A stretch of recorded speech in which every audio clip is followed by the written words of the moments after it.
and chair of the meeting. The meeting is being broadcast live through our YouTube channel, but before we commence with today's formal business, I'd like to cover some of the housekeeping issues for us all to follow. Please switch off or make silent your mobile phone and all other devices. If you could keep microphones switched off at all times unless invited to speak by myself as the chair. When invited to speak, please switch on the microphone nearest to you and introduce yourself. With that, we'll move on with the agenda. Item 1 is public questions. There are no public questions for this morning's meeting. Item 2 is minutes of the meeting held on the 4th of December 2024. Can I have a mover and a seconder for the minutes, please? I'll move those, Chair. Thank you, Ted. And the seconder? Second those minutes, Chair. Thanks, Alan. Okay. Can we agree the minutes are a correct record? Agreed. Okay. I can confirm the minutes have been agreed. Item 3, declarations of interest. Are there any declarations from members this morning? Councillor Shield. Thank you, Chair. I declare a personal and pecuniary interest in agenda item 15, the Council-funded Advice and Guidance Review.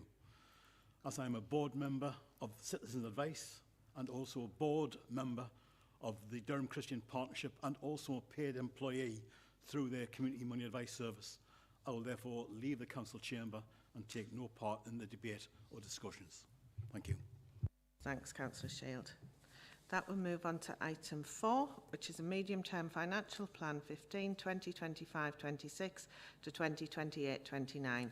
Can I invite Paul Darby, Corporate Director of Resources, to present the report, please?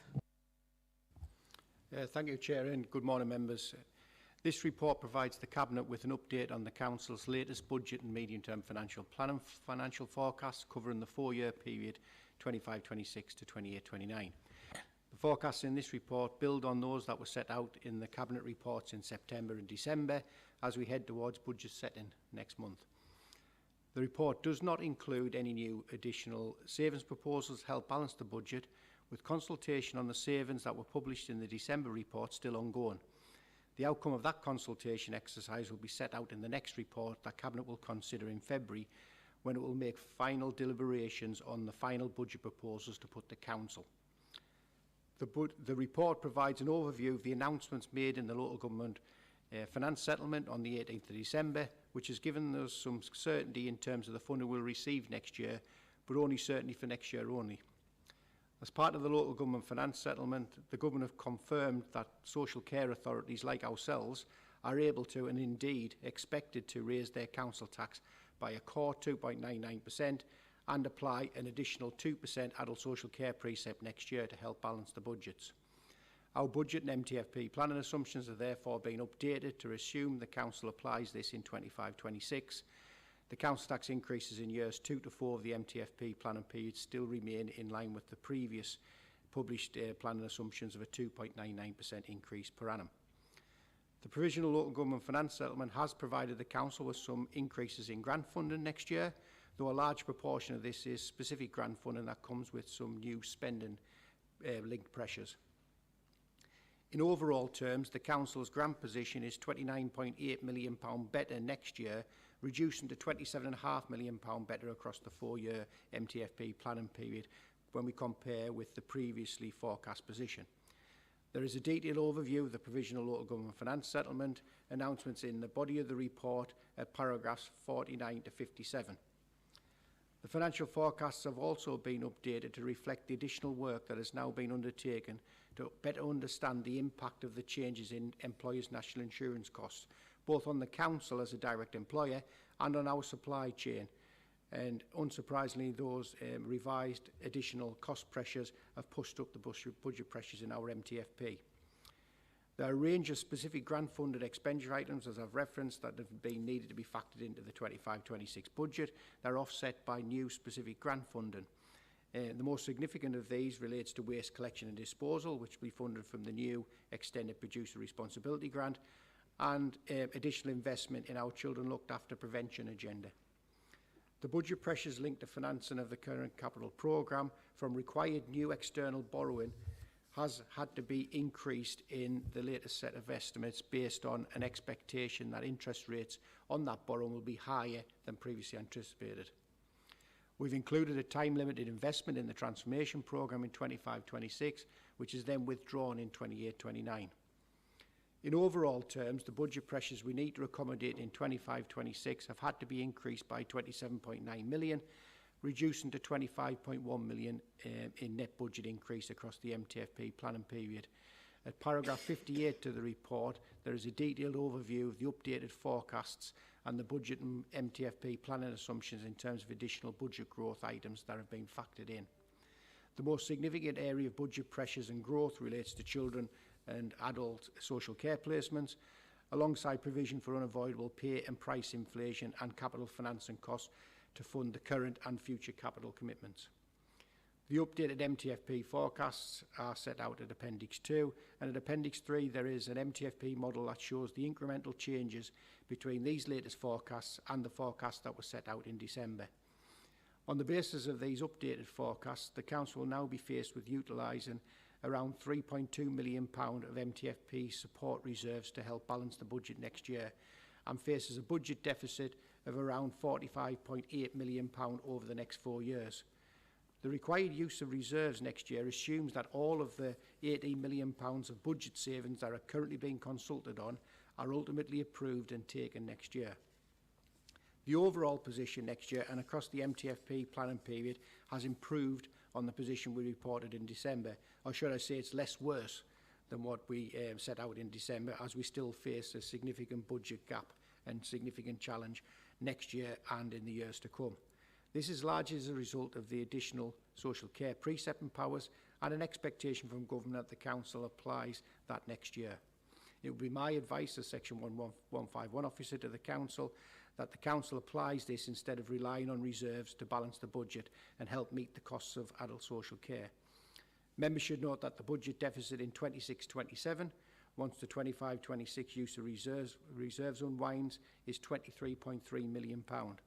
The Council's underlying reserves position is set out at paragraph 71 to 80 of the report, and there are a number of risks that need to be managed and mitigated in terms of the Council's budget and MTFP, and these are set out at paragraph 90 in some detail in the report.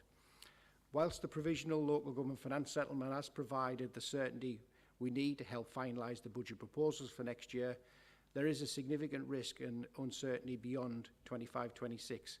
The Government have committed to a comprehensive spending review and implementing a review of the underlying formula used to allocate funding to individual authorities from 26-27 onwards, when it is expected we will receive a multi-year settlement. Details of the proposals in this regard are set out at paragraphs 81 to 88 of the report. Chair, the recommendations are set out at paragraph 23. Thank you. Thanks, Paul. Can I invite Councillor Richard Bell, Deputy Leader of the Council and Cabinet Portfolio Holder for Finance, to move the report, please? Thank you, Chair. Can I thank the Resources Director and his team, plus the wider corporate management team and their staff, for the work that has gone into preparing this report, which involved a significant amount of effort just before Christmas, as the Provisional Local Government Finance Settlement was only published on the 18th of December. This report supersedes the initial 25-26 budget and MTFP 15 proposals that we considered in September last year, and the updated report we considered in December.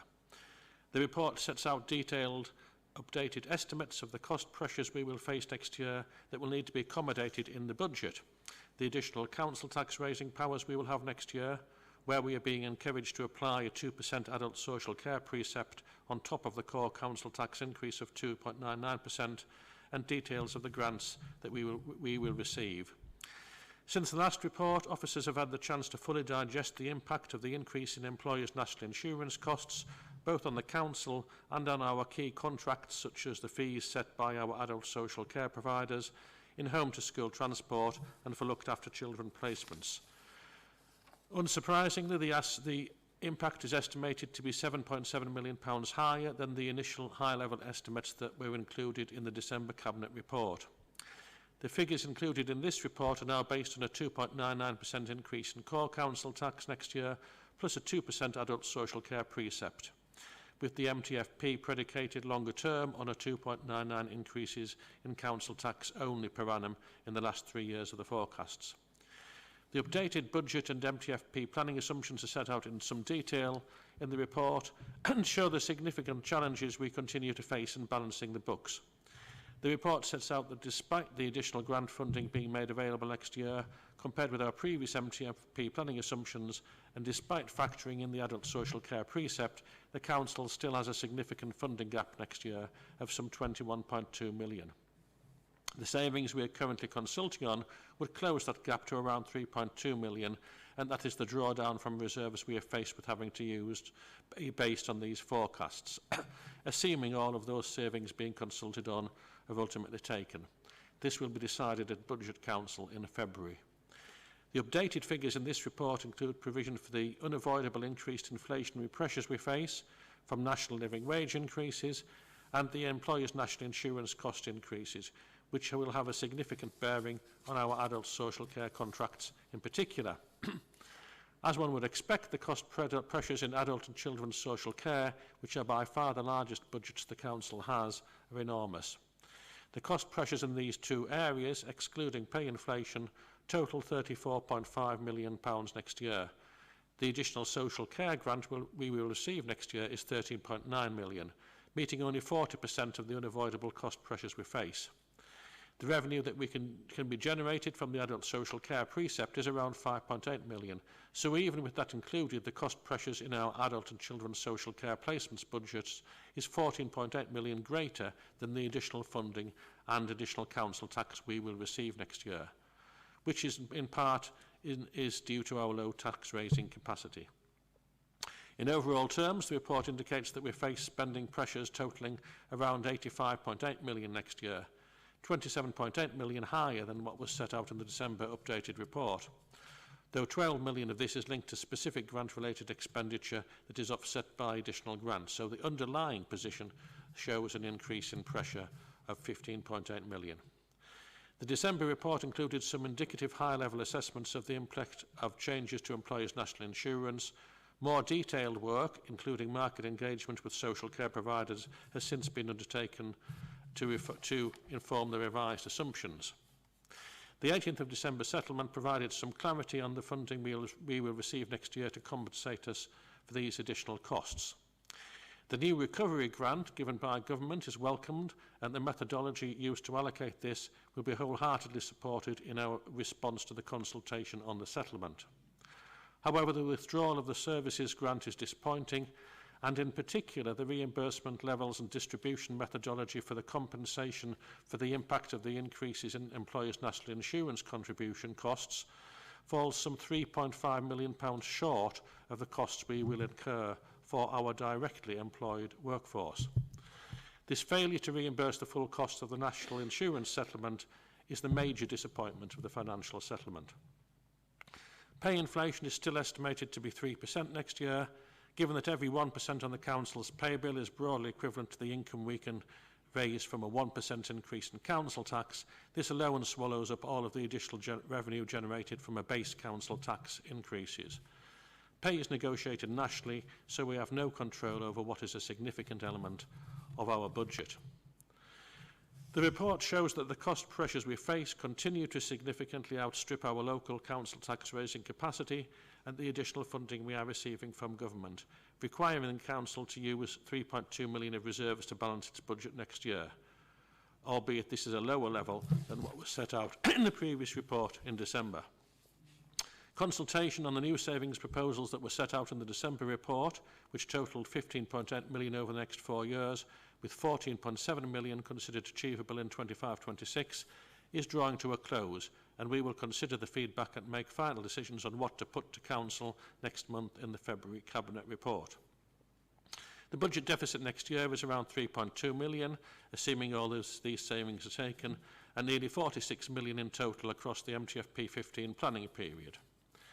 There is still a lot of uncertainty beyond 25-26, particularly over what, if any, government funding increase we will receive from the revised approach to the funding formulae, which will in no small part be linked to what the impact of the review of government spending will deliver in terms of its investment into local government over the medium term, and on the pace of change in moving forwards towards redistributing funding based on a new fairer formula.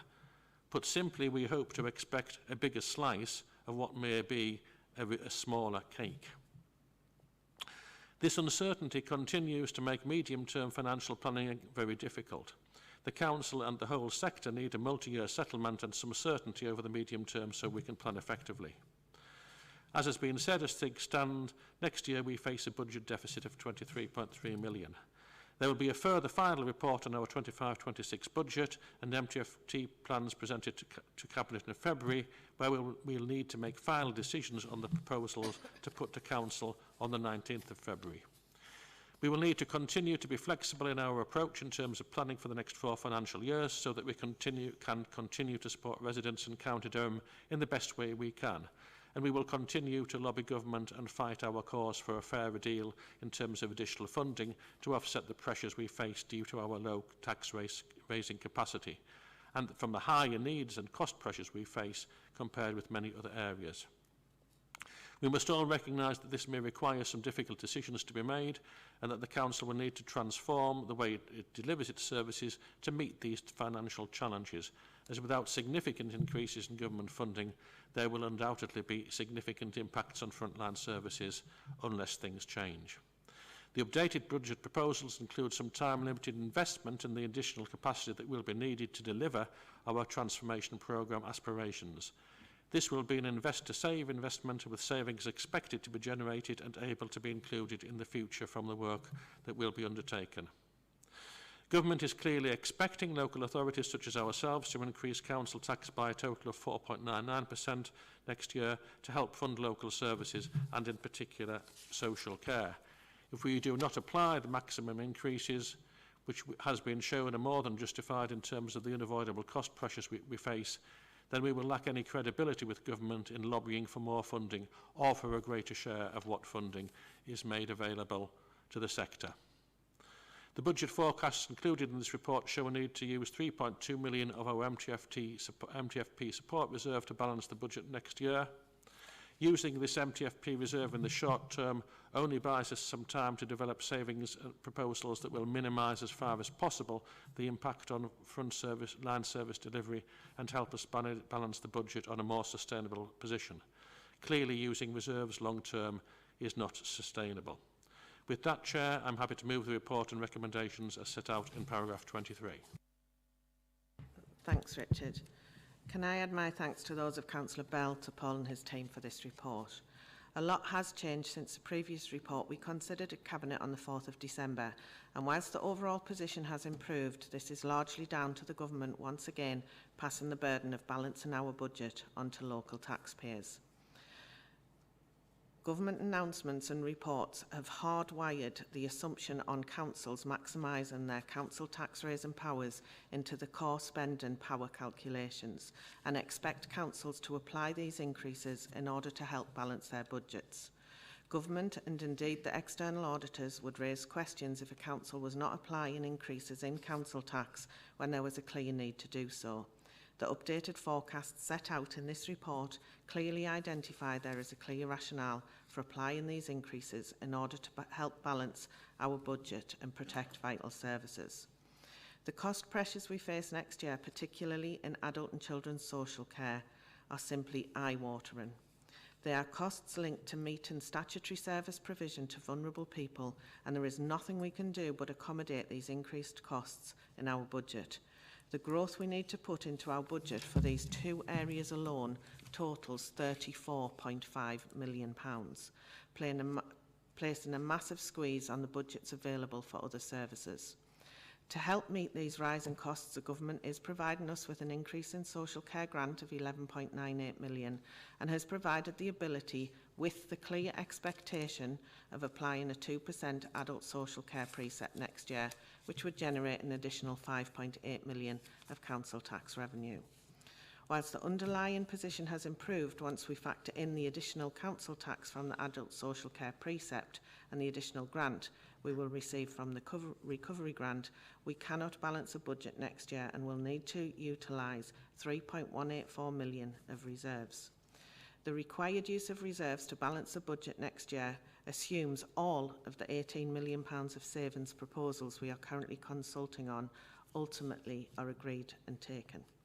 The consultation on the savings proposals closes on Friday the 17th of January, and we will need to reflect carefully on the feedback received in terms of what we propose to Council next month. Without these savings plans, we would be £21.2 million short of balance in our budget next year, which lays bare the challenges we face as a low tax base authority. We simply cannot generate sufficient revenue from council tax and are reliant on government providing additional funding to meet the shortfall, which successive governments have failed to do so. Our underlying position would of course have been better had the government kept the promise made in the autumn budget statement to fully reimburse councils for the changes to employers' national insurance contributions from next year. The update forecasts in this report clearly demonstrate that this will not be the case, with the cost of employers' national insurance contributions for directly employed staff expected to rise by £8.24 million next year, but where we expect to only receive approximately £4.74 million of additional funding, leaving the local taxpayer in County Durham with a £3.5 million net additional cost. If the government had honoured the commitments made in the autumn statement, then we would have effectively had a balanced budget next year, albeit with the delivery of £18 million of additional savings. Funding levels beyond 25-26 remain uncertain and are still to be confirmed. They will be set out in the upcoming Comprehensive Spending Review and Fair Funding Review, so we won't know for certain our position beyond the coming financial year until around October or November this year. It is encouraging that the funding formula arrangements are being looked at with a view to redistributing funding to authorities like ourselves who face lower tax raising capacity and higher levels of demand as a result of higher levels of deprivation. Indeed, we have benefited from the start of this process with the additional recovery grant of £13.9 million being welcomed. The problem is that that has been dwarfed by the increased costs we face from the national living wage increase, pay awards, demographic and inflationary pressures in our social care budgets in particular, and from the impact of the employers' national insurance cost increases on both our internal staffing costs but also in the supply chain, where providers will seek to pass on that burden to us.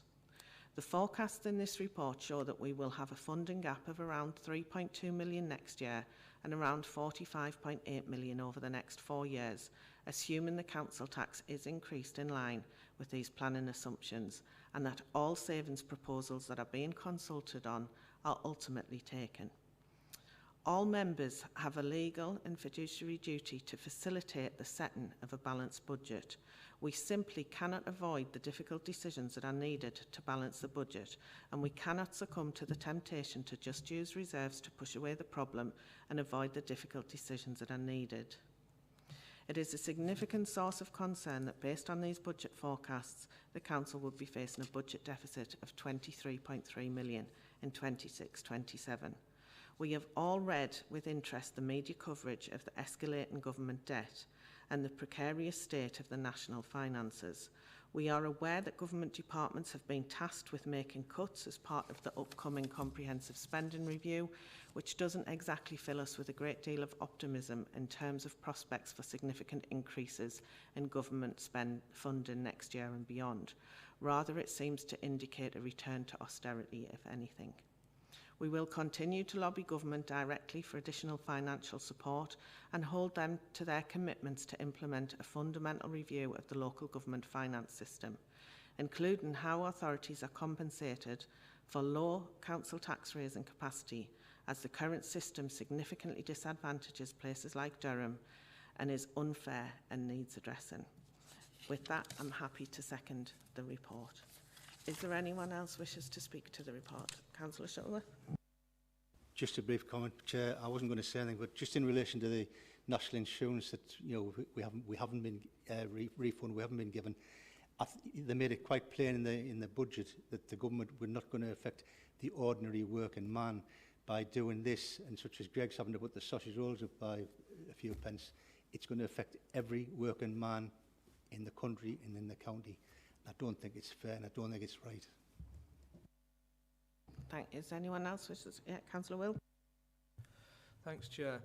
The the Labour government's budget a few months ago didn't just increase our costs and the costs of our service partners, but this government's also forcing councils to increase council tax with not only insufficient funding, but astonishingly, a seeming risk of losing funding if we don't. It felt to me, the budget, like we were being handed a fiver from the Chancellor while she nicked a tenner out of our back pocket, but on a multi-million-pound scale. And if that wasn't bad enough, the incompetence of this government is pushing costs up across the board. Government, and therefore local authority, borrowing rates are approaching the highest level in 30 years, and that has a knock-on effect to this council. Before the general election, we were expecting to see our borrowing costs coming down towards the 4% mark. There doesn't seem to be a hope in hell of that happening now, and so all of the projects that we're working on start to become riskier and more expensive. Whether that's the council house building programme or capital building programmes generally, or tackling climate change or improving our services. It's all becoming more difficult because of this government, and they need to get a grip. We have managed to deliver the biggest capital programme in the last 3 years that this council has ever seen, and continue to do an amazing job increasing services provision too, despite government underfunding. And we'll see later on the quarterly performance report some of those improvements. But it's a real concern that the government just doesn't recognise the impact it's having on local authorities, and indeed on businesses, on charities and on the wider public with the policies that it's implemented, just as Councillor Shuttleworth just said. Chair, we need to get on with helping to improve our county and properly managing our budgets despite this. Despite this Labour government continuing to make it harder. And I support this MTFP plan, which helps us to do that. But I really implore the government to properly fund local councils as a matter of urgency. Thank you, Chair. Thanks, Matt. Is anyone else wishing to speak? Okay, can we agree the report and its recommendations? Okay, can confirm the recommendations are agreed. Item 5, proposal to amalgamate Horndale County Infant and Nursery School with St Francis Church of England Aided Junior School on the 1st of September 2025 to become a newly named All Through Church of England Aided Primary School. Can I invite John Pearce, Corporate Director of Children and Young People Services, to present the report, please? Thank you, Chair. So as you said, the purpose of the report is to seek Cabinet approval to amalgamate Horndale County Infant and Nursery School and St Francis C.V. Aided Junior School to create a new all-through primary school from September 2025. The proposal has been undertaken in line with the Council's duties under the Education and Inspections Act 2006. The two schools are located in Newton Aycliffe, with Horndale Infants providing education for children aged between 3 and 7-year-olds, and St Francis educating children from 7 to 11-year-olds. Horndale Infants received a good rating in its most recent Ofsted inspection in October 22. However, pupil numbers have declined over a number of years, leading to financial challenges. As a result, the school was given permission to set a deficit budget in 23-24, and its budget for 24-25 has been supported to balance by a one-off school deficit grant, so this is not a sustainable position. St Francis is located adjacent to the Horndale building and shares entrance and car parking spaces. It was also rated as good in its last Ofsted inspection in June 24 and also has some surplus places. The school is in good physical condition to provide shared accommodation for the new school. Newton Aycliffe is served by a number of primary schools, with all nearby schools also rated good by Ofsted. There are 7 other all-through primary schools within a 2-mile radius, and the majority have some surplus places. As a result of this context, a formal proposal was approved in June 24 to start consultation on amalgamation of the two schools to create a newly named all-through CV aided primary school. The initial non-statutory consultation ran from the 9th of September to the 20th of October 24 and included meetings with governors and staff of both schools, as well as an online event for parents, carers and the wider community. During this phase of consultation, 31 responses were received. 90% strongly agreed or agreed with the proposal. Full details of the consultation are included in the report from paragraph 29 to 32. After consideration of the consultation responses, a decision was made in line with guidance to publish a statutory notice for the proposal on the 4th of November 24. Once a proposal is published in this way, it starts a 4-week statutory representation period during which further submissions can be made by interested parties. This is the final stage at which objections or expressions of support can be made, and no representations were received during this period. Following closure of the statutory notice period, a decision must be made by Cabinet within 2 months, taking into account factors to be considered as set out in the National Guidance. These factors are covered in paragraphs 36 to 42 of the report. On completion of the statutory process, officers believe this proposal provides the best educational option for those children living in the locality, both the schools and the communities they serve. Cabinet is asked to approve the recommendation in paragraph 13 to go ahead with the amalgamation from the 1st of September 25. Thank you, Chair. Thanks, John.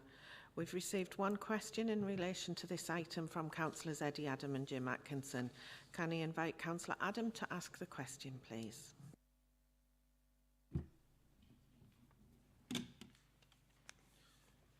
Thank you, Chair. Councillor Eddie Adam, Aycliffe West Division, and also supporting Councillor Jim Atkinson from Aycliffe East Division. Thank you, Chair, and to John Pearce, Corporate Director of Children and Young People's Services, for presenting this report today. This proposal does lie outside of our division. However, Chair, Councillor Jim Atkinson and I have residents, parents and children that attend and apply to both schools for our electoral division. Therefore, Chair, while Councillor Atkinson and I view this as a positive step and agree with the recommendations proposed to amalgamate both schools, we believe it's incumbent on us to ask for clarification on the following statement contained within the report. Referring to Appendix 1, page 74, item on accommodation. And that states, should Horndale County Infant School close, the building will be considered for alternative education opportunities in line with the needs of children and young people's services. Can the portfolio holder provide further details on this alternative educational opportunity and the likely timescales of implementation to provide confidence to local residents that the empty building won't be left to depreciate and be open to vandalism? Thank you, Chair. Thanks, Councillor Adam. Can I invite Councillor Ted Henderson, Cabinet Portfolio Holder for Children and Young People's Services, to respond to the question, please? Thank you, Chair. And thank you to both the councillors who have shown an interest in what's going on. It's anticipated that St Francis will continue to use both school buildings from September 2025 until the August of 2026 to support the transition of pupils into the new school. And any adaptations that may be needed to St Francis to accommodate on all through primary school. This would give us some additional time to plan for the use of the building. The most likely future use is to support children with additional educational needs within the locality, which will benefit all schools and the wider community in Aycliffe. The buildings are in good condition, and there is significant demand for additional SEND provision. So we are looking to have that as in constant use. Thank you, Chair. Thanks, Ted. Can I now invite Councillor Ted Henderson to move the report, please? Thank you, Chair.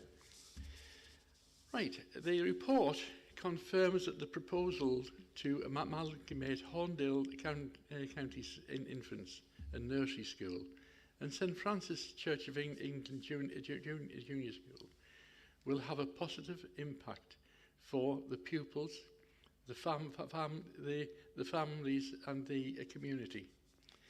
It will enable all the pupils to be educated in a larger and financially more valuable all through primary school, and has the backing of the Church of England Diocese for Durham and Newcastle. Horndale in St Francis School already enjoys strong links and are both judged good by Ofsted in their most recent inspection. By amalgamating them, we can combine their obvious strengths and remove the financial pressures that they face as individual schools. There are currently joint leadership arrangements across both schools. By amalgamating them, we would be allowing them to build up the excellent work already underway and create even more opportunities for the children. The consultation process has demonstrated that the local community are fully behind the new all-through school solution, and therefore I ask for Cabinet's help to fully support the proposal. Thank you, Chair. Thanks, Ted. Can I invite Councillor Susan MacDonald, Cabinet Portfolio Holder for Digital Customer Services and Procurement, to second the report? Thank you, Chair. The key objectives of this proposal are to improve educational outcomes for pupils, to maintain the best future option of a school for the children and families in the area, and to maintain a long-term financially viable school. I believe that the amalgamation of these two schools into an all-through primary delivers all of these intended outcomes. Schools need to be sustainable to meet the challenges of a rapidly changing educational environment. When potential financial liability is a factor in a school not being in a position to deliver an effective curriculum, it becomes incumbent upon a local authority to take steps to resolve this situation in the best interests of pupil outcomes. It is important to remember that this proposal will essentially ensure that the curriculum breadth of the new all-through primary is enhanced to meet the needs of all learners. The current leadership arrangements have been successful and can now be sustained to ensure that this new school has a long and successful future for its children. For these reasons, I would like to second this proposal and thank all of the staff, parents, carers and governors who've supported this long-term vision for the community. Thank you, Chair. Thanks, Susan. Is there anyone else wishing to speak to the report? Okay, can we agree the report and its recommendations? Agreed. Okay, I can confirm the recommendations are agreed. That will move on to item 6, which is the draft council plan 25 to 29. Can I invite Steve Evans, Head of Corporate Affairs, to present the report, please? Good morning, everybody. I'm Steve Evans, Head of Corporate Affairs. I've brought our revised council plan covering the period 2025 to 2029 to Cabinet for your consideration. The council plan is our principal corporate planning document. It explains how we will deliver our day-to-day services, our longer-term ambitions, and contribute to achieving the County Durham Vision 2035. It will be a key document in this year's upcoming LGA corporate peer review. Although the council plan spans a 4-year period, we review it every year. This is so it remains relevant within budget and to timescale. We have now completed the review process for this year. As with previous years, the review followed good practice, specifically the government's best value standards, which define the characteristics of a well-functioning council. Therefore, our plan remains evidence-based, current and realistic. It also enables the whole organisation's performance to be measured and held to account. It aligns with our strategic priorities with the authority's financial strategy and its delivery arrangements, and it responds appropriately to local need, including plans of partners and stakeholders. The updated plan was informed by a 7-week programme of consultation and engagement with members, officers, public and stakeholders. This ran from the 29th of July to the 15th of September. Consultation was gathered both digitally through online survey and dedicated email address and through paper surveys available in our customer access points and libraries. We received over 300 responses. Scrutiny considered the report in December. Their comments and management response to these are set out in Appendix 2. The new plan remains a high-level document designed to give the reader an immediate sense of our strategic direction and what we are intending to deliver. It fully aligns with the medium-term financial plan and also embeds actions around the Equalities Act 2010. It retains a golden thread to the partnership vision County Durham 2035. It also retains the Council's ambitions of our economy, our environment, our communities, our people and our council and their supporting objectives. We did, however, make some changes as a result of the consultation engagement. These are detailed in Appendix 2, but the key changes are rewording certain sections to make it easier to read and removing local government jargon, adding further detail where readers thought the plan was vague, including new actions that describe our plans for the next 4-year period, and explaining why each ambition is a priority for the Council. The updated plan is attached to Appendix 3. We will continue to measure progress in achieving our ambitions, objectives and priorities through our performance framework, which we will share publicly through quarterly performance reports to Cabinet and scrutiny. The recommendations are set out in the report. These are for Cabinet to note the feedback from the consultation and our responses in Appendix 2, consider the content formats of the Draft Council Plan 25-29 attached to Appendix 3, and agree that the refreshed Council Plan be considered for approval by Council on the 19th of February. And finally, delegate authority to the Chief Executive in consultation with the Leader to make further minor amendments and updates to the document as necessary before it's taken to Council for approval. Thank you, Chair. Thanks, Steve. Can I thank Steve for the report and his team, plus all the officers and elected members involved in updating the Council Plan. Since June 2022, Council has received an updated and refreshed Council Plan on an annual basis, alongside the MTFP and budget setting reports. This is the 4th review since that decision was taken. The Council is responsible for a wide range of public services and has a significant role to play in improving the lives of everyone who lives in, visits or works in County Durham. We know that our county has both opportunities and issues that need to be addressed, and like all local authorities, we also face financial challenges.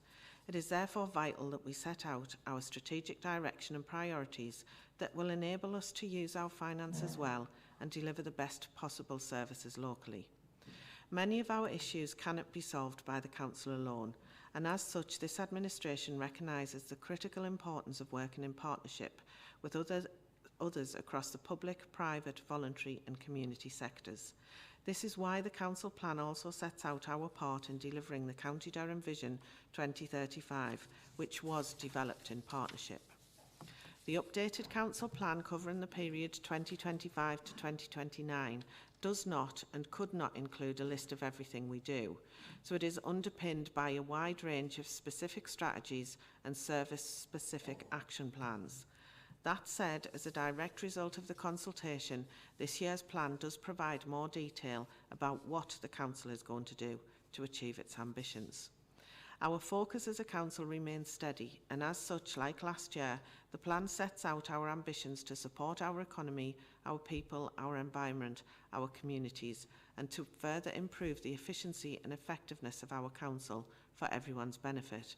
However, we must ensure our resources continue to be used in a transparent and effective way and in line with the medium-term financial plan. In his introduction, Steve mentioned the LGA Corporate Peer Challenge, which takes place later this year. This will put more focus on the quality of our strategic planning. This process is informed by the Government's Best Value Standards, which state that well-functioning councils provide quality leadership by setting a clearly articulated, achievable and prioritised vision for officers to follow. The vision must also put place and local people at its heart.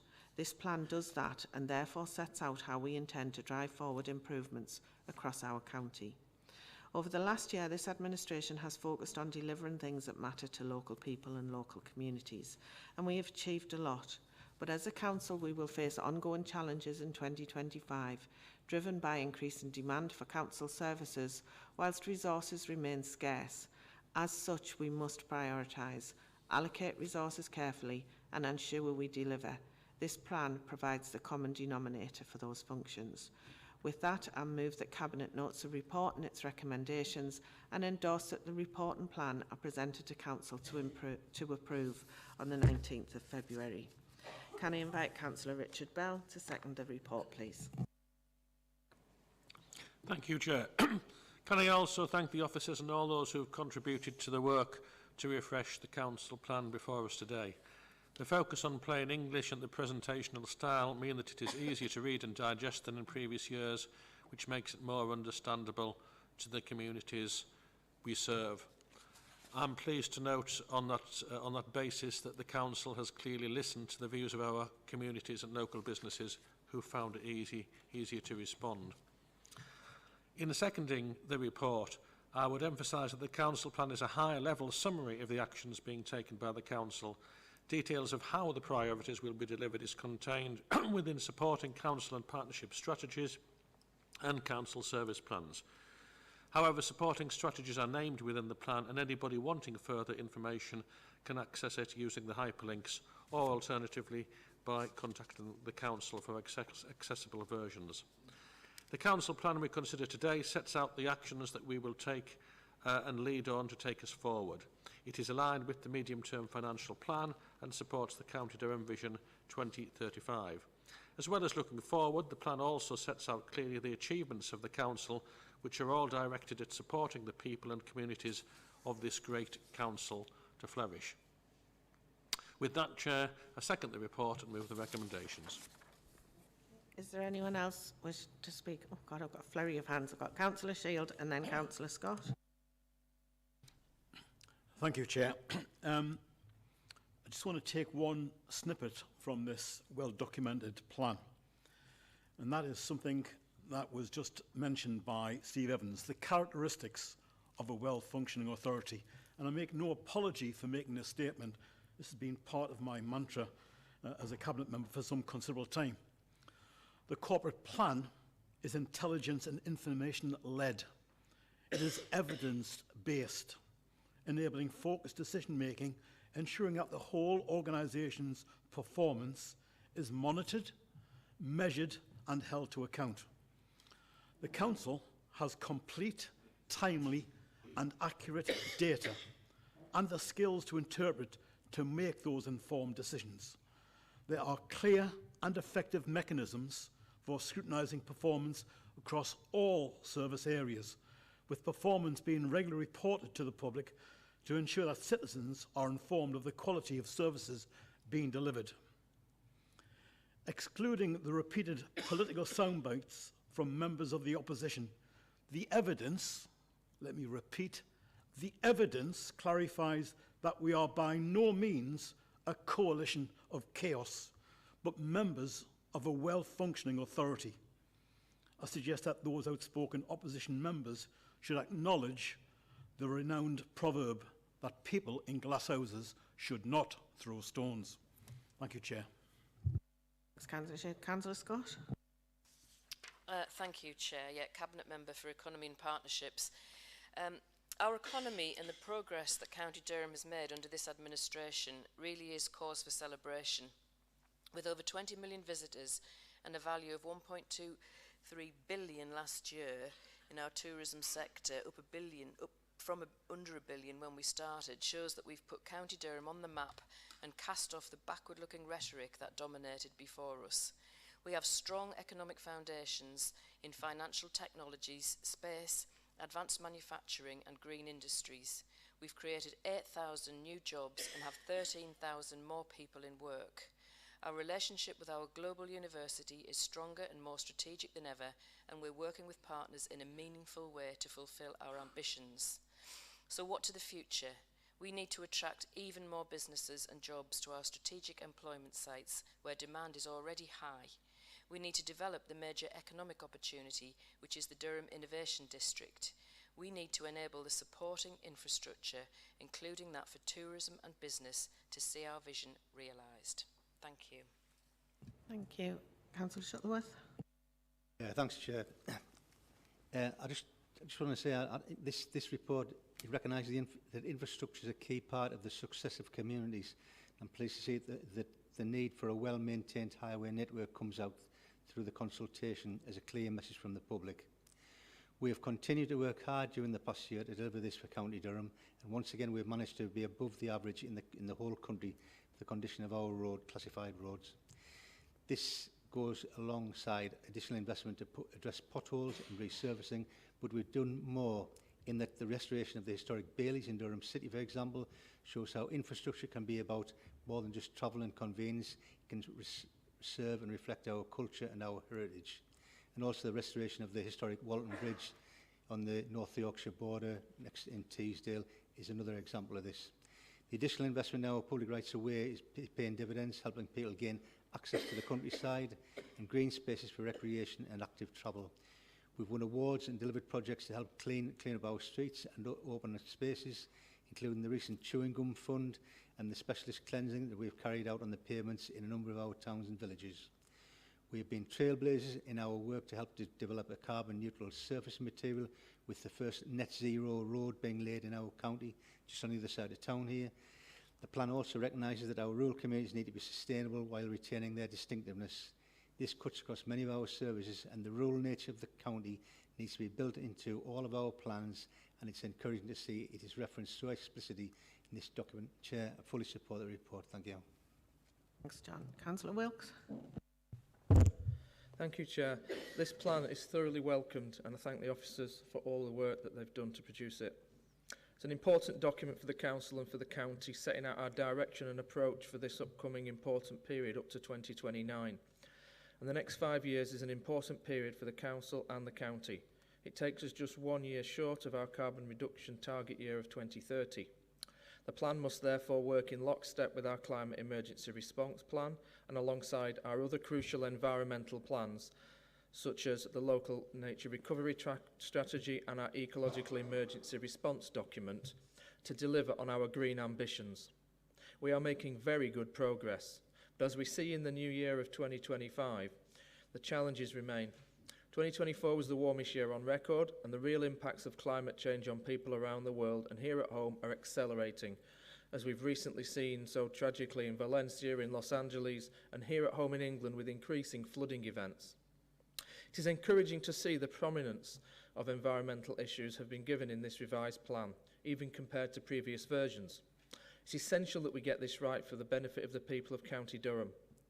The benefits of a good physical environment are well known to contribute to good health, both physical and mental, and a thriving local ecology with supported biodiversity and habitat are essential for a healthy environment. Our landscapes and seascapes are also important economic assets and are crucial to the success of our future. Our commitments not only to protect and conserve our green spaces, but also to improve access and understanding are essential elements of our ambitions for the county. And our commitment to new low-carbon council homes is also welcomed, and a far stronger commitment than that seen under Labour, as is our commitment to ensure that new development has the lowest possible impact on the environment, whilst helping to boost our economy and provide much-needed, well-paid jobs. Chair, this revised council plan has my full backing. It shows that we are a forward-thinking authority which is achieving some great things. If we are to achieve everything in it, however, we also need the government to step up to the plate and actually help local authorities, rather than placing ever more burdens on them, which then put development, environmental improvements and so much more at risk. Thank you, Chair. Thanks, Mark. Is anyone else wishing to speak? Yeah, Councillor Hood. Thank you, Chair. Just very briefly, just to say thank you very much to Steve and to all the officers for this revised council plan. As portfolio holder for Adult and Health Services, I'm absolutely delighted to see that in a 38-page document, health is mentioned 36 times. Within that document, health and well-being of our residents is at the forefront of this joint administration and will continue to be. Thank you very much. Thank you. Okay. Can we agree the report and its recommendations? Agreed. Okay, I can confirm that the recommendations are agreed. Item 7 is the Strategic Place Plans, a vision for Durham City and the wider programme rollout. Can I invite Alison Clark, Head of Culture, Sport and Tourism, to present the report, please? Thank you, Chair. This report provides an update on the development of the Strategic Place Plans, which are a cornerstone of the Inclusive Economic Strategy, or the IES, which we'll hear about a bit later in this meeting. Specifically, the report outlines the vision and the key themes identified for Durham City after extensive resident and stakeholder engagement. It also details the progress of our pilot strategic place plans in Spennymoor, Shildon and Newton Aycliffe. Cabinet will recall that the IES proposed a shift from the old master plan approach in order to take an approach that involved local people and stakeholders in shaping their places. Through the latter half of 2024, we engaged with a wide range of groups across Durham City, involving nearly 900 individuals through various methods, including 25 stakeholder interviews and nearly 400 online survey responses. This process identified many perceived strengths for our city, particularly relating to both the built and the natural environment, as well as the sense of real community which exists. Importantly, it also identified some areas for improvement, many of which we have already begun to address. Based on the various inputs, it became clear that the vision emphasises a welcoming, culturally rich and well-connected city that is relatable to the city's residents, the wider county and visitors both nationally and internationally. This Durham City vision builds on the co-design approach employed in other pilot projects, including Spennymoor and Shilton Newton Aycliffe, where external funding opportunities are driving progress. In Spennymoor, selected for the government's long-term Plan for Towns programme, extensive co-design efforts have shaped a draft investment plan aiming to unlock £20 million in funding over the next decade. After the recent election and budget, the programme continues and we anticipate further engagement in early 2025 to align with the government's revised plans. In Shildon and Newton Aycliffe, the strategic place plan focuses on heritage-led regeneration through the National Lottery Strategic Heritage Places programme, emphasising strong community engagement, particularly young people's involvement. The early engagement already indicates strong aspirations to recognise Shildon as a World Heritage Site and develop very strong heritage-related skills. We now aim to develop strategic place plans for all major centres within the next 14 months. Each plan will also continue to follow a process of co-design, which will inform and support local network plans as we transition from the current Area Action Partnership model. The recommendations are noted in paragraph 14 of the report. Thanks, Alison. Can I invite Councillor Elizabeth Scott, Cabinet Portfolio Holder for Economy and Partnerships, to speak to the report, please? Thank you, Chair. I'm pleased to present this report to Cabinet, showcasing the progress made in developing our strategic place plans. These plans mark a significant departure from traditional master plans, prioritising community involvement and a holistic, whole-town approach to current and emerging regeneration priorities. The Durham City project exemplifies this co-design approach with extensive and diverse community input, shaping the city's future vision and key priorities. This vision underscores the city's vital role in County Durham's broader regeneration, offering a unique blend of heritage, culture and progress that benefits both residents and visitors. The co-design approach which underpins these strategic place plans is also evident in the Spennymoor and Shildon Newton Aycliffe pilot programmes, demonstrating the power of community-led initiatives to drive local regeneration, which should also help secure significant external funding to help deliver local priorities. The report also outlines a timetable for developing individual town visions and priorities right across the county. These plans will serve as a crucial guide for future funding opportunities and will align with the transition of area action partnerships into local networks, emphasising the importance of identifying and delivering on local priorities. I'd like to thank staff right across Reg who've embraced this new way of working, and it's really showing what it can offer. I wholeheartedly endorse the report and support the recommendations to acknowledge the vision and priority themes for Durham City, the progress achieved in Spennymoor, Shildon and Newton Aycliffe in developing their strategic place plans, the forward programme of work that will ultimately result in a comprehensive suite of strategic place plans for all major centres across County Durham. Chair, the report is for noting. Thanks, Elizabeth. The recommendations are for Cabinet to note and therefore don't require a seconder. However, is there anyone else wishing to speak to the report? No. Can I ask Cabinet to note the report? Agreed. Thank you. Item 8 is the Q2 2024-25 Performance Management Report.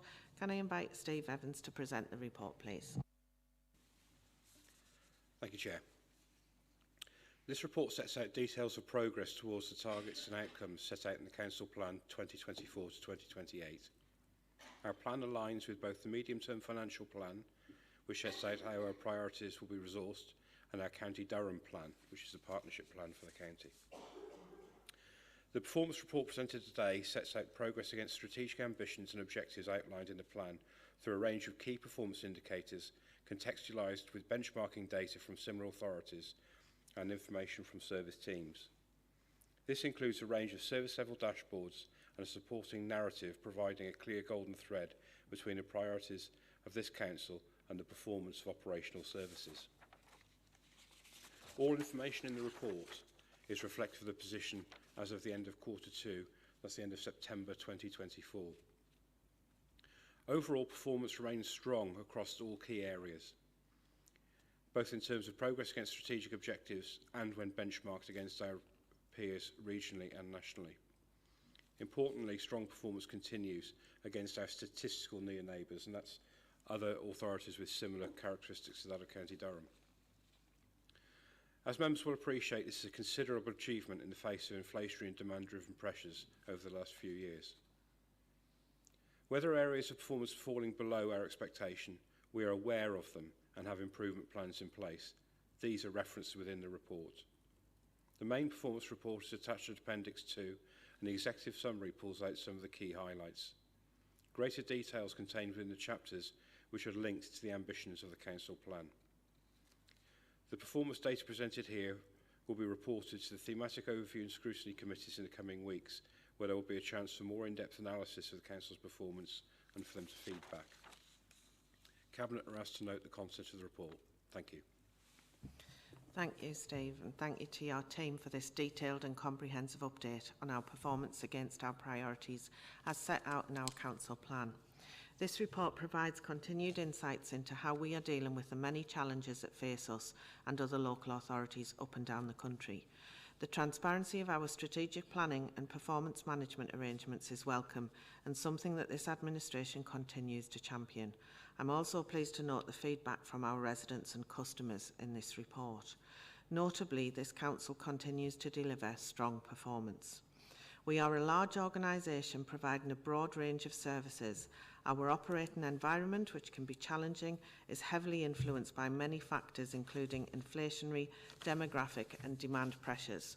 My Cabinet colleagues may wish to highlight particular aspects of this report associated to their own portfolios, but there are a number of areas which, as Leader of the Council, I'd like to highlight. For our economy, we are showing strong economic performance across the county. Key areas such as jobs, investment, demand for employment land and industrial premises, and the employment rate overall are all favourable compared to previous years. We continue to exceed targets for securing investment for companies and supporting businesses, and increased attendances have been recorded at all our cultural event venues. For our environment, we are diverting a smaller proportion of waste to landfill, and the contamination of our household recycling continues to come down.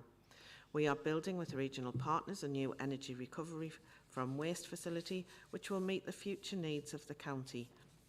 Although we have seen an improvement in the levels of carbon emissions generated from within the county and through council activity, we know more progress is required to meet our net zero targets. For our people, statutory demand for children's social care is higher than last year but remains relatively low compared to regional comparators. We continue to deliver good outcomes across statutory children's social care, where we continue to achieve a consistently low re-referral rate. Over this quarter, we have slowed down the rate of increase of children in care safely, but we know there's more to do.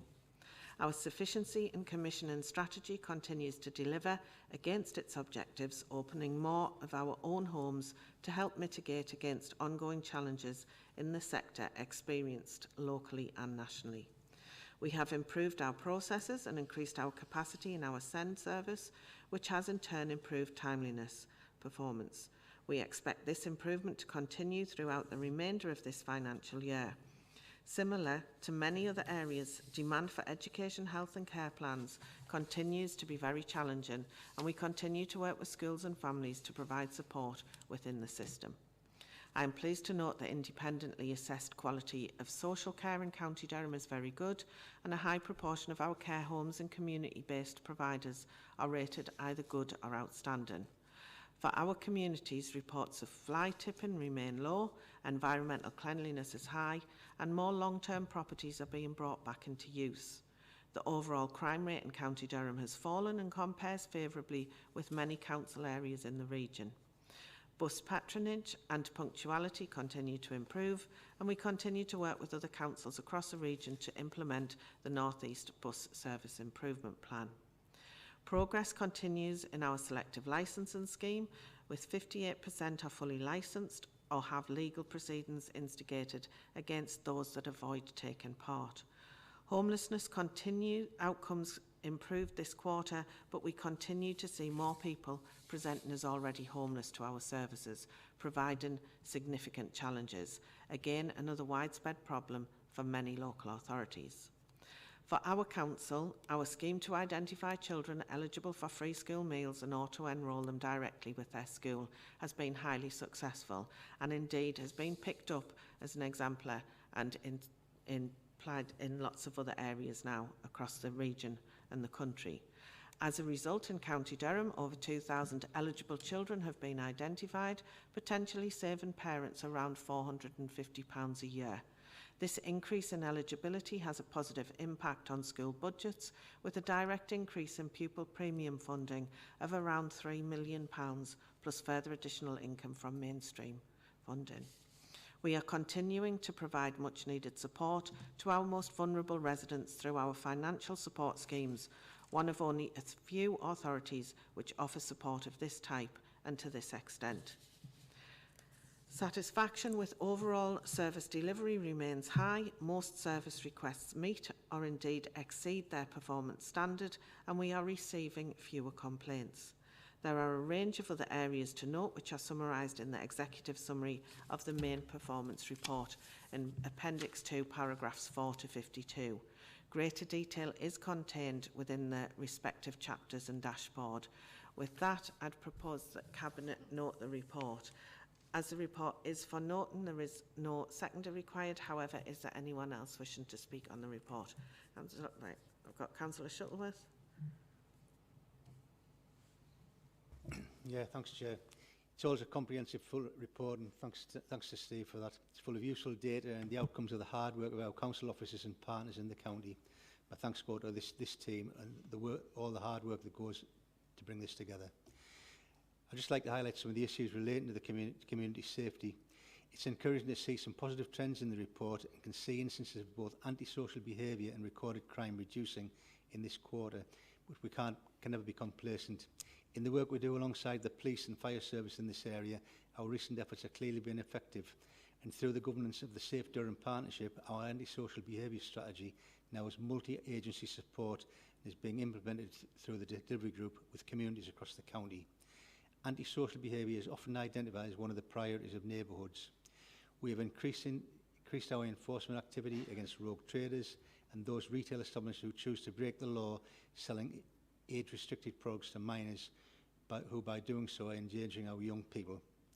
Finally, I would just mention Operation Endurance, agencies working together to target off-road bikes and other vehicles causing antisocial behaviour. This is such a difficult area to address, but our community safety teams have been tackling this issue head-on, and I fully support the report. Thank you, Chair. Thanks, John. Councillor Hood. Thank you, Chair, and thank you to Steve and all the officers for the comprehensive report. The report attached to Appendix 2 sets out our performance in adult and health services in the section headed Our People. As Cabinet will recognise, we sustained our good levels of performance in partnership with our colleagues in health, the voluntary sector and with our care partners. We have seen continued improvements in those activities for which we are directly responsible, such as care users receiving annual reviews. We can also report that 88% of our care homes are rated good or outstanding compared to the England average of 77%. This reflects our support for our care providers through initiatives such as the Care Academy. However, we are not complacent. We know that there is an increased demand for health and care services. We know that we have to continue our support for adults and children who want to lead healthier lives and target our public health work towards communities with higher levels of need. Thank you, Chair. Thanks, Chris. Councillor Wilkes. Thank you, Chair. Since the last quarterly report, we've won the National Award for the Best Organisation at Tackling Climate Emissions. Our low carbon team, which is which this administration has properly funded, has helped us to achieve this significant reduction in our emissions as the report outlines. However, I'd also like to praise staff across the entire organisation for their work, with nearly 90% having completed the climate change training we introduced, ensuring that this issue is considered by all departments. Over the last few weeks, we've also seen how our different teams have worked so well together, with our 12 new tractor ploughs and gritters helping to clear footpaths and assisting our highways and refuse teams. We're just about up to date on bin collections after the bad weather in probably record time, and our refuse and recycling teams, as the quarterly report shows, continue to help to reduce contamination rates in recycling, as the leader has mentioned. Our campaign to stop people putting vapes in their rubbish saw 3.1 million views online, probably a record reach after yet more refuse wagon fires, and has helped to get disposable vapes banned later this year nationwide. I'd also like to thank Councillor Shuttleworth and his highways officers for what is an astounding ongoing improvement in our unclassified road network compared to when Labour ran this council, thanks to our extra investment and new ways of working. Finally, Chair, I'd like to praise our Warden Service, which is performing better than ever with record environmental fines, and as the report shows, our fly tipping rate is still the lowest in the region, less than half the national rate, and massively down compared to when Labour ran the council, thanks to our forward-thinking policies, and let's be honest, getting on with the job. So despite the pressures we face, we continue to improve in so many areas. And as a Liberal Democrat and a member of this joint administration, I'm proud of our cross-party working and of the professionalism and hard work of our officers too. Thank you. Councillor Scott. Yeah, just a very quick point, Chair. Under the previous administration, I sat on the Economy and Enterprise Scrutiny Committee, which at the time was chaired by Professor Brian Tanner from Durham University. He chaired the County Durham Economic Partnership. And every year he would lament the fact that we couldn't seem to make any meaningful progress on gross value added. And now we are making real progress. GVA is growing faster than other parts of the country and saw a rise of 1.6 billion from 2020 to 2022. So I think that's really great news. Thank you. Thank you. James, did I see your hand on it? Yeah, Councillor Ronson. Thank you, Chair. Can I also thank Steve and his team for another concise and readable report. I'm pleased to highlight in the report the increased visitors to our leisure centres and the increase in the above target of memberships to those centres as well. We have now completed many of the transformation of our leisure centres and can now expect further improvements in the figures going forward. My own leisure centre in Teesdale was completed in November with the feedback very complimentary as the new layout and everything that's in there. In fact, the new Move Hub, which is new to many of our leisure centres, has attracted 200 members since it was opened, boding well for the health of our residents in Teesdale, but the Move Hubs are also in other parts of the county, and these improvements will see our residents improve their health. Thank you, Chair. Thanks, James. Councillor Bell. Thanks, Chair. Looking to our workforce and in particular apprentices, at paragraphs 406 onwards, I'm pleased to note that we now have 536 apprentices. That's both new and on existing upskilling programmes. That's represented 4.8% of the workforce. Our retention rate increased to 76%, which is very good. And you may recall that last November we won a Local Government Chronicle Award, Workforce Award for the support and recruitment of apprentices. So well done to all those involved in recruiting and training our apprentices. Thank you. Thanks, Richard. Councillor Shield. Thank you, Chair. Your summary was extremely comprehensive and touched on lots of issues. I would like to pick up on two particular issues that were briefly raised. And it also echoes what we said about the council plan. Our information and our intelligence provides us with the evidence to make informed decisions. And there are reasons where decisions are made. And to give you some classic examples, we'll talk about homelessness and rough sleeping. And there has been an improved performance relating to helping households remain in their current home. which is partly due to the preventative work by visiting officers that were appointed last year. However, we need to acknowledge that due to available benchmarking, our performance across some key homelessness measures was below national and regional averages, except the national average for relief of homelessness and also the regional average for homelessness duty. However, we've now adopted our homelessness and rough sleeping strategy and the delivery plan for 24-29, which sets out how we will address and prevent homelessness and rough sleeping across the county with a range of initiatives, including the acquisition of some 14 more properties for temporary accommodation. And secondly, just to touch on council tax collection. There's been a slight fall in the year domestic collection rate for council tax, which has reduced from 27.8% to 27.5%. However, there are some specific reasons for this. This is part of the measurable data, that we have an additional 31,000 households, that's 85,000 households, who now pay their council tax every 12 months rather than the 10 months. Previously, that was down to 54,000 households. So that justifies that reduction. We've also seen a reduction in the in-year collection rate for business rates. And at the end of Q1 was 31.2%, rather than the 33.3% at the same time last year. But there is a reason for that also. And that reason is that the centrally managed schools, which account for 2.4% of the collection rate, were previously paid in Q1, but now payments are not made until Q2. So this is part of the measurable and monitoring process that we are so effective in doing. Thank you, Chair. Thanks, Alan. Is anyone else wishing to speak? No? In that case, can I ask Cabinet to note the report, please? Right. Thank you. Item 9 is the County Durham Housing Strategy and Delivery Plan. Can I invite Alison Clark to present the report, please?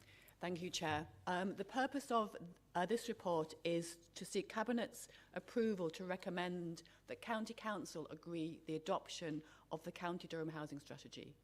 The new Housing Strategy 2024 will replace the current housing strategy adopted in 2019 and was prepared and consulted on in conjunction with the now adopted homelessness strategy. The housing strategy has been developed after 2 rounds of consultation with partners and stakeholders, including residents. The first round focused on developing the high-level principles and priorities for the strategy, with the second round focusing on the draft strategy itself, undertaken between the 30th of October 23 and the 18th of December 2023. The consultation determined that there was overwhelming support for the proposed vision, principles and priorities, and changes were made as a result of key feedback. We recognise that the housing strategy is being developed in the context of real change at the national level, with a new legislative framework and changes to national guidance, including a revised National Planning Policy Framework, or NPPF, published in December 2024. There is also the emerging devolution work, including a strategic place partnership between the North East Combined Authority, NECA and Homes England. As a result of comments made during the consultation and working with partners, including the Housing Forum, we have also prepared a delivery plan for the first 12 months attached at Appendix 3. At a meeting of County Council on the 17th of July 2024, the decision of County Council was to defer adoption of the housing strategy. The main points of concern related to how the strategy dealt with the proliferation of HMOs in the county and the potential use of Article 4 directions, and that the Council House build programme, and particularly the delivery timeframe and composition of the proposed 500 units. To address the concern of members, 2 reports, one for each issue, were prepared and discussed at a meeting of the Economy and Enterprise Overview and Scrutiny Committee on the 11th of September 2024. As a result of that meeting, a number of amendments were then proposed and agreed at a second meeting of the Economy and Enterprise Overview and Scrutiny Committee on the 4th of November 2024. These amendments are detailed in Appendices 6 and 7 to this report. The recommendations are set out in paragraph 15 of the report. Thanks, Alison. Can I invite Councillor James Rowlandson, Cabinet Portfolio Holder for Resources, Investment and Assets, to move the report, please? Thank you, Chair. Can I begin by recognising the hard work put into the development of the housing strategy by council officers and partners, and thanking residents and other stakeholders who have engaged in the process, making this a clear and focused document. The County Durham Housing Strategy provides a framework to inform the actions and investment of the council and its partners, and will ensure the council is well positioned to maximise future opportunities for funding support. Given the significant changes since the previous housing strategy was adopted, it is important that we have an up-to-date strategy that can influence as well as respond to regional and national agendas. It also sets out strategic direction for housing activity in County Durham and seeks to achieve a vision to provide good quality housing that meets everyone's needs, including older people, is affordable and supports the creation of great places to live. The actions and outcomes in the 12-month delivery plan that has also been prepared will ensure there is no delay in delivering the strategy. I therefore propose the recommendations in paragraph 15 in the report. Thank you, Chair. Thanks, James. Can I invite Councillor Elizabeth Scott to second the report? Yeah, thanks, Chair. The housing strategy aims to make County Durham a place that has good quality homes that meet the needs of existing and future residents and that they can afford. It will also support economic growth, contribute to improved health and create and maintain sustainable, mixed and balanced communities. I therefore second the recommendations in paragraph 15 of the report. Thanks, Elizabeth. Is anyone else wishing to speak on the report? No? Can we agree the report and its recommendations? Okay, can confirm the recommendations are agreed. Item 10, Inclusive Economic Strategy, Annual Review 2024. Can I invite again Alison, please, to present the report? Thanks, Chair. So this report provides a comprehensive update on the delivery of the Inclusive Economic Strategy, or the IES, setting out a review of the first year of the plan and also highlighting the positive impact that these have had on the county's economy. The report also recommends that the delivery plan is reviewed in 2025 through the County Durham Economic Partnership in response to the changes in government and external funding landscape. Cabinet members will recall that the IES was adopted 2 years ago and the delivery plan adopted last year. The IES now forms one of the core strategies for Durham County Council and the county, including the Council Plan, County Durham Plan and forthcoming housing strategy. It's also the main strategy for the County Durham Economic Partnership. The annual report, which is presented to Cabinet today, gives an update on more than 150 activities that the Council is delivering directly and in partnership with other private, public and community organisations. Of these, 139 are either completed or are in delivery. The report also sets out the progress in delivering the county's 5 strategic employment sites, including Net Park, Jade, Integra 61, Forest Park and the Durham City Innovation District, which are securing thousands of additional jobs across the county. Investment from the UK Shared Prosperity Fund has also supported thousands of people into work. The funding has been crucial to the continuation of the Durham Works and the commencement of the Durham Enable and new numeracy and literacy programmes targeted at those residents that are furthest away from the labour market. New partnerships with the private sector have been created to deliver support to hundreds of new and growing local businesses across the county via Enterprising Durham and the Durham Business Growth Programme. We have also supported innovation programmes such as InTune to support universities to collaborate, local businesses to innovate and internships for local university students.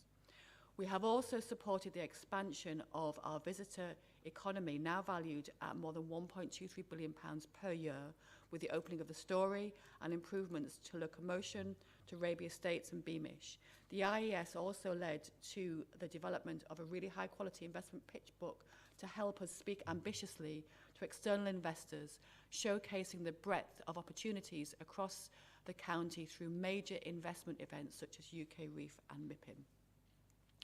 The IES has also given us a strong evidence base and strategic focus which has underpinned our role in the North East Combined Authority, and we have already secured over £35 million of devolution funding for County Durham. We are also leading the portfolio for culture, creative industries, tourism and sport, which the North East Mayor and the North East CA see as key growth and profile sectors for the whole region. All of this activity has had a significant impact on our economy. Our updated economic review shows the county has grown in terms of its productivity from 9 billion in 2020 to almost 11 billion pounds now. The latest data shows that around 8,000 more people are in employment now than in 2021. Our education levels are also improving, and there are more people in well-paid jobs than in 2021 before we adopted the IES. Part of our ambition is for a greener economy, and we have seen an 11% fall in CO2 emissions in the county, which is positive. We need to focus on further reducing emissions associated with homes and transport in order to meet our long-term net zero targets. In spite of ongoing national and international macroeconomic factors, the county is in a strong position to continue to grow and attract more jobs and investment. Given that most actions in the IES delivery plan are underway, we are seeking approval from Cabinet to work with partners to revise and update the plan in the coming months. The recommendations are included in paragraph 9. Thanks, Alison. Can I invite Councillor Elizabeth Scott to move the report, please? Thanks, Chair. Once again, I'm going to start by thanking staff who've really, I think, embraced the ambitions of the joint administration and who worked tirelessly with partners to make great things happen in the county. I'm delighted to bring the annual review of the Inclusive Economic Strategy to Cabinet today. The development of the Inclusive Economic Strategy has been a major priority and commitment for this administration. We now have a coherent, focused and ambitious long-term vision for County Durham, which has been developed with and endorsed by all of our partners and stakeholders and is driving real change. The future vision is allied to the County Durham plan, meaning we don't just have the ambition for growth, but we've also allocated the land we need to support that growth. Through the development of an investment framework, we are focused on maximising public and private sector funding into the county, and our delivery plan model is of driving tangible change. In short, we've laid the foundations for a better economic future for all our communities. And this report today clearly sets out the impact that the Inclusive Economic Strategy has had to date in driving transformative inclusive growth. Against virtually all indicators, County Durham is in a much better place economically than it was. Our economy is almost £2 billion bigger, more of our residents are in work, and we are bridging the gap with the national average. The report also shows that we're reaping the benefits of our brave decisions on devolution, with the new investment underpinning many of the activities in the delivery plan. And this is just the start of the opportunities that are emerging from being part of the new North East Combined Authority. County Durham is turning a corner from an era of long-term disadvantage to a place with a range of long-term opportunities and huge potential. We've made great strides in recent years to show what the county offers and are finally being recognised by investors and visitors, and need to work in partnership to continue and build momentum with everyone pulling together in the same direction. I therefore fully endorse this update and support the recommendation to review and update the IES delivery plan in the coming months, and look forward to working with colleagues and partners to develop clear plans for the next few years. Thanks, Chair. Thanks, Elizabeth. Can I invite Councillor James Rawlinson to second the report? Thank you, Chair. The progress set out in this report is a testament to the inclusive economic strategy and how important it was for County Durham that it was put in place. Its power to unite all our stakeholders, partners, businesses and communities around a shared future vision to drive economic growth in County Durham. The 150 activity delivery plan was not only bold and ambitious, but has ensured that there has been a laser focus on delivery, with clearly defined actions targeted at achieving real outcomes. That so much progress has been made in just 1 year is a clear indication of this approach. Given the significant changes that have taken place since the delivery plan was adopted, with a new government and even more focus on devolution of power and funding to the region, it is clearly an opportune time later in this year to review the delivery plan. This will allow us to establish a new series of activities that ensures we continue to drive economic growth in County Durham. I therefore second the recommendation to update and develop the Inclusive Economic Strategy Delivery Plan during this coming year. Thank you, Chair. Thanks, James. Is there anyone else wishing to speak on this? Councillor Wilkes? Chair, I wasn't going to speak on this, but I just want to kind of reiterate what's just been said by my colleagues. It really does make a difference who's in charge in this building. And I think that the work that's gone on by my colleagues and by officers and across this county is astounding for us to have over 8,000 more jobs and to be progressing so quickly compared to where we were when Labour ran this authority is absolutely amazing, and I commend everybody who's involved in it. Okay. Anyone else wishing to speak before I finish? I'd just like to put on record thanks to both Councillor Scott and Councillor Rowlandson for all the work that you've done as Cabinet members, along with other colleagues, to get us to this stage. Despite constant negativity from the opposition about County Durham being closed for business, this report evidenced that this couldn't be further from the truth. We have implemented the art of the possible, that when you demonstrate enthusiasm, promote positivity, and work in true partnership and collaboration, we can change direction and deliver real change.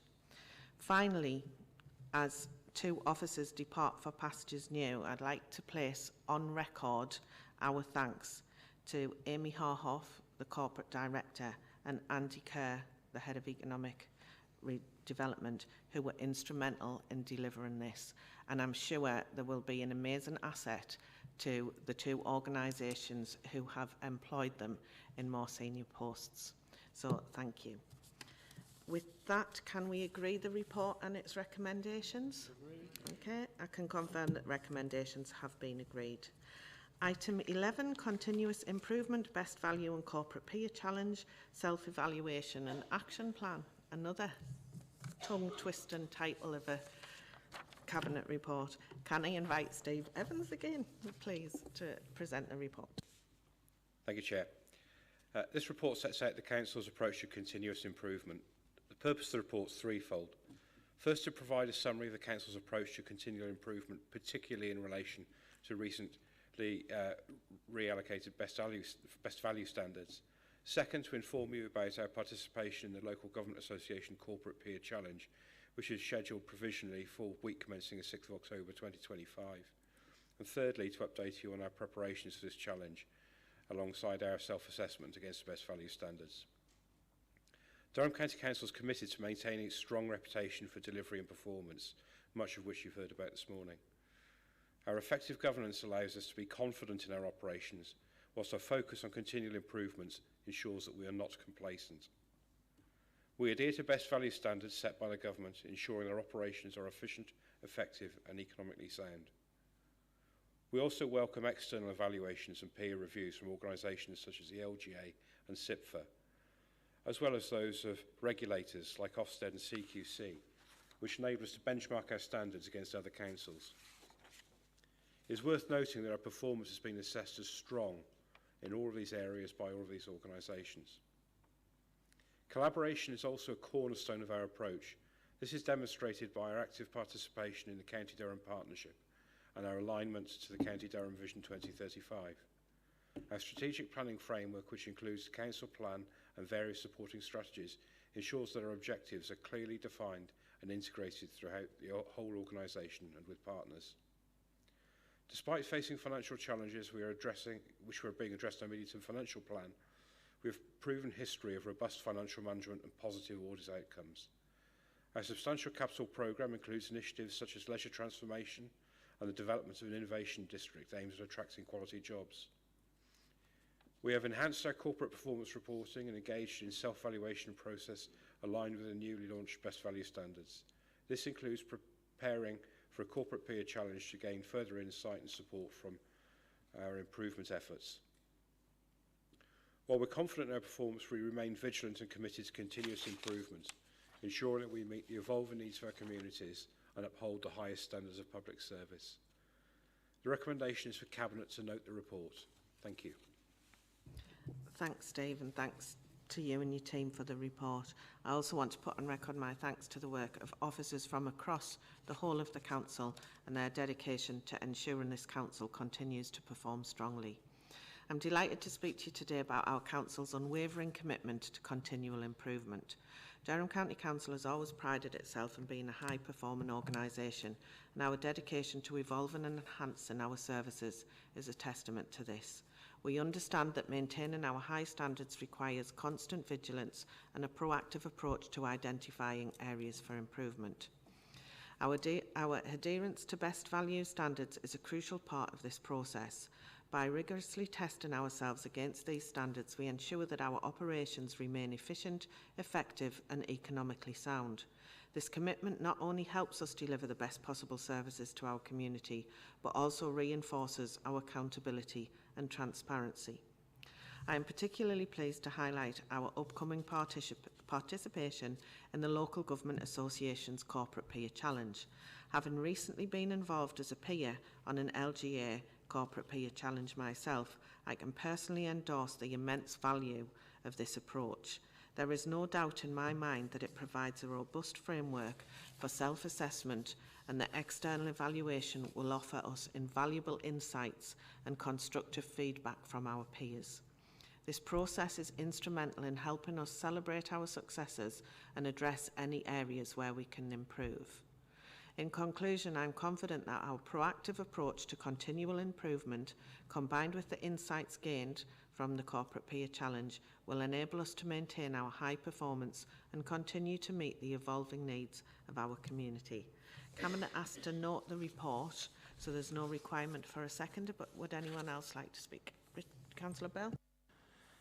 Thanks, Chair. Yes, I mean, it's a very timely report because members will recall from my lengthy talk earlier about the MTFP, the budgetary provision for the transformation programme going forward. So this must be seen very much not as just a scorecard that gets sent to government to compile league tables for the fun of it, but actually as a tool for continuous improvement and as a tool to actually work with the transformation programme and get the best value out of that transformation programme. So I very much welcome the report and the activities that it describes. Thank you. Thanks, Richard. And else? Yeah, Councillor Shale. Thank you, Chair. So I mentioned before about the issue with council tax collection. I would like to share with you some positive improvement news with regards to the council tax and the housing benefit claims. It still remains high, but time to process those claims on both new and the change of circumstance continues to improve significantly, with quicker processing times in relation to both those elements. This is due to a various number of factors, including the upskilling of existing staff, reduction of staff sickness, but more importantly, a changing dynamic of incoming work, implying a pilot on the first point of contact, which allows the processing of customer queries as part of the incoming call. This has reduced the processing times and also improve the customer journey. So that's a very positive news of continuous improvement, and long may it continue, Chair. Thank you. Thanks, Alan. Anyone else wishing to speak? Okay, can I ask Cabinet to note the report, please? Okay, thank you. Item 12, Mainstream Primary and Secondary Formula Funding 2025 to 26. Can I invite Paul Darby to present the report, please? Thank you, Chair. This report sets out details of the funding being made available from the Government next year through the Dedicated Schools Grant. The report outlines the proposed local formula for mainstream primary and secondary schools next year. The proposed formula factors to apply next year are set out at Appendix 2 to the report and maintain alignment with the national funding formula factors, having achieved convergence in 21-22. The formula proposed for next year is in line with the current formula, save for increases in the factors to reflect the additional funding being made available through the schools block next year. The formula applies to all schools, maintained and academies alike. The funding allocated to schools through the schools block formula forms the most significant element of the schools funding. Other funding, such as pupil premium and any targeted and top-up funding for children with special educational needs in mainstream settings, is provided in addition to these sums. The formula set out has been subject to consultation with all schools through the Schools Forum, and no objections were raised to the proposals in the report, and no schools will receive growth funding next year. The formula factors will need to be updated to reflect the final DSG allocations once we receive them, and we'll update the formula factors in the Cabinet report in February. Attached to Appendix 3 is an equality impact assessment, which highlights that on average, faith schools will receive less funding per pupil than non-faith schools, but which also demonstrate that this has nothing to do with any bias or discrimination in the formula, but is a reflection of the demographics of the pupils attending faith schools. Chair, the recommendations are set out at paragraph 12. Okay, thank you, Paul. Can I invite Councillor Ted Henderson to move the report, please? Thank you, Chair. First of all, can I thank Paul and his team for this report. Very comprehensive one. Overall, our mainstream primary and secondary schools will receive additional funding of £8.3 million next year, a year-on-year increase of 2.1%. The additional funding increases does not, however, cover the rising costs of the NI contributions, and we are awaiting more details of how much funding will be provided for this, and whether it will be sufficient to cover these costs. This confirmation may not be received until March 2025. The proposed formula for the allocation funding in individual schools next year maintains alignment with the national funding formula published by the DFE, has been consulted on through the Schools Forum, and there is an equality impact assessment attached to the report. The formula will need to be updated in line with the final DSG allocations. We will receive in the coming months or so, and Cabinet in February will need to agree the final formula factors, which may vary very slightly. Chair, I am happy to move the report and the recommendations set out at paragraph 12. Thank you, Chair. Thanks, Ted. Can I invite Councillor Richard Bell to second the report, please?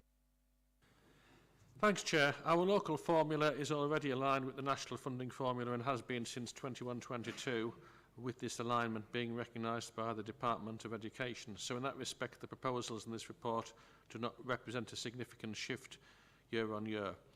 As has been said, it's likely that our schools will continue to face challenges in meeting the inflation and demand pressures they face next year from the funding that's being provided, and the national insurance implications both for the directly employed staff and for their suppliers have also been mentioned, which are likely to be a challenge to schools as they are to us. With that, Chair, I'm happy to second the report and the recommendations at paragraph 12. Thanks, Richard. Is anyone else wishing to speak to the report? Okay, can we agree the report and its recommendations? Agreed. Okay, can confirm the recommendations are agreed. Item 13, there is no other business in the public part of the meeting, but Councillor Shield will now leave the meeting before we move on to item 14, to resolution relating to the exclusion of the public. Could I have a mover and a seconder for that, please? Move that, Chair. Seconder, please. Thank you.